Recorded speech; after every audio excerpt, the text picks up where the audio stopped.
Assalamualaikum warahmatullahi warahmatullahi wabarakatuh. wabarakatuh. Baik teman-teman, berjumpa lagi bersama saya Adi Mulia dan teman saya. Hari Tanggoro. Kami berdua di sini akan membahas tentang trade dan multi trading. Oke, kita bahas tentang trade dulu ya teman-teman. Trade ini secara garis besar adalah sebuah proses penghubung teman-teman antara instruksi dari user menuju ke kernelnya teman-teman. Oke, secara konsep dasarnya, secara informal, proses adalah program yang sedang dieksekusi. Ada dua jenis proses. Pertama, proses berat atau heavy work, atau biasa dikenal dengan proses tradisional, dan proses ringan atau kadang-kadang disebut thread. Thread saling berbagi bagian program. Bagian data dan sumber data sistem operasi dengan thread lain yang mengacu pada proses yang sama. Thread terdiri dari ID thread, program counter, himpunan register, dan stok. Dengan banyak control thread, proses dapat melakukan lebih dari satu pekerjaan pada waktu yang sama.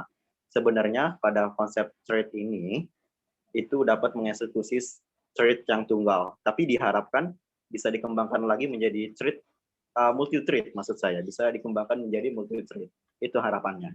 Oke teman-teman, nanti akan kita ulas lebih dalam lagi dan saya akan serahkan kepada Bung Farid. Silakan Bung Farid. Ya, terima kasih Adi Mulia. Untuk selanjutnya kita bahas tentang keuntungan dari trade. Trade di sini ada apa saja keuntungannya? Yang pertama ada tanggap. Kedua, ada pembagian sumber daya. Ketiga, ada ekonomi. Keempat, ada pemberdayaan arsitektur multiprosesor. Tanggap merupakan multi-threading mengizinkan program untuk berjalan terus walaupun pada bagian program tersebut diblok atau sedang dalam keadaan menjalankan operasi yang lama atau panjang. Sebagai contoh, multi-thread web browser dapat mengizinkan pengguna berinteraksi dengan suatu thread ketika suatu gambar sedang di-load oleh thread yang lain. Yang kedua, ada pembagian sumber daya. Secara default, thread membagi memori dan sumber daya dari proses. Keuntungan dari pembagian kode adalah aplikasi mempunyai perbedaan aktivitas thread dengan alokasi memori yang sama. Ketiga, ada ekonomis. Mengalokasikan memori dan sumber daya untuk membuat proses adalah sangat mahal. Alternatifnya, karena thread membagi sumber daya dari proses, ini lebih ekonomis untuk membuat threads. Yang keempat, pemberdayaan arsitektur multiprosesor, yaitu keuntungan dari multithreading dapat ditingkatkan dengan arsitektur multiprosesor, di mana setiap thread dapat jalan secara paralel pada prosesor yang berbeda. Pada arsitektur prosesor tunggal, CPU biasa berpindah-pindah antara setiap thread dengan cepat, sehingga dapat ilusi paralelisme, tetapi pada kenyataannya hanya satu thread yang berjalan di setiap waktu.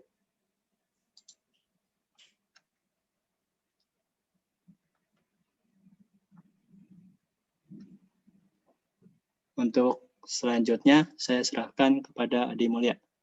Silakan. Baik, terima kasih Bung Farid. Baik, di sini kita lebih kenal dulu terhadap kernel threads. Kernel threads didukung secara langsung oleh sistem operasi, membutuhkan thread, penjadwalan, dan manajemen dilakukan oleh kernel dalam ruang kernel.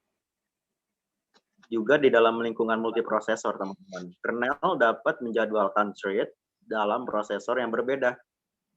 Ada Windows NT, ada Solaris, dan juga Digital Unix. Adalah sistem operasi yang mendukung kernel tersebut. Model multi-threading ini ada 3 macam ya, teman-teman. Dalam sub-sub sebelumnya telah dibahas pengertian dari thread, keuntungannya, tingkatan, atau levelnya, seperti pengguna dan kernel yang tadi dijelaskan oleh Bung Farid. Kita lanjut ke sistem-sistem yang ada sekarang. Sudah banyak yang bisa mendukung untuk kedua pengguna dan kernel thread. sehingga model-model multithreading-nya pun menjadi beragam. Implementasi multithreading yang umum akan kita bahas ada 3, yaitu model many-to-one, ada model one-to-one, dan terakhir ada model many-to-many. Oke, kita bahas model one-to-one dulu ya, teman-teman ya. Atau model many-to-many dulu deh. Atau gimana ya? Atau boleh model many-to-one dulu, teman-teman? Di sini ada? Oke. Bisa di spasi lagi, Bung Farid? Oh ya, biar kelihatan. Terima kasih. Kita mulai ke model many-to-one dulu ya, teman-teman ya. Ini memetakan beberapa tingkatan pengguna thread hanya ke satu buah kernel thread. Ini terjadi tidak efisien, teman-teman, apabila nantinya ada suatu pemblokiran terhadap sistem pemanggilan. Maka seluruh proses akan berhenti. Karena di sini prosesnya hanya satu ya, teman-teman. Yang diakses kontrol dalam suatu waktu. Itu pengertian dari many-to-one, model many-to-one. Bisa dilihat pada gambarnya, di situ hanya terdapat satu thread saja, teman-teman. Dari sebelumnya ada banyak instruksi yang telah dikeluarkan oleh user, yang nantinya akan diproses oleh kernel. Oke, lanjut ke model one-to-one. Model one-to-one ini lebih efisien dari model many-to-one. Karena apa? Karena masing-masing mempunyai thread, teman-teman, seperti dilihat dari gambar modelnya. Model one-to-one ini, jika terjadi suatu pemblokiran terhadap suatu sistem thread-nya, itu tidak berpengaruh, teman-teman, karena bisa digantikan oleh aliran thread-thread lainnya. Itu keunggulannya dari model one-to-one. Dan ini OS-nya disupport oleh Windows NT dan OS 2. Lanjut ke model many-to-many. Yang terakhir, beberapa tingkatan thread dapat menggunakan jumlah kernel thread yang lebih kecil atau sama dengan jumlah thread pengguna. Ini model many-to-many terdapat penjadwalannya, teman-teman bisa dilihat gambarnya yang paling kiri itu ada library scheduler.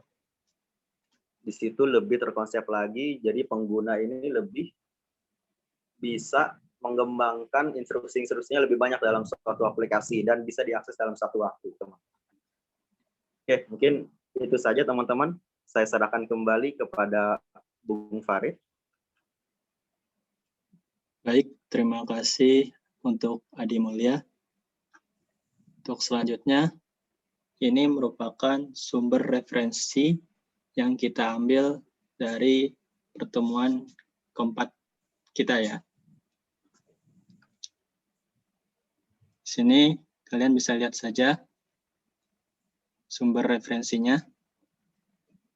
Ini kita ambil dari materi-materi dari pertemuan kuliah kita. Itu saja yang bisa saya sampaikan. Kurang lebihnya mohon maaf. Assalamualaikum warahmatullahi wabarakatuh. Terima kasih.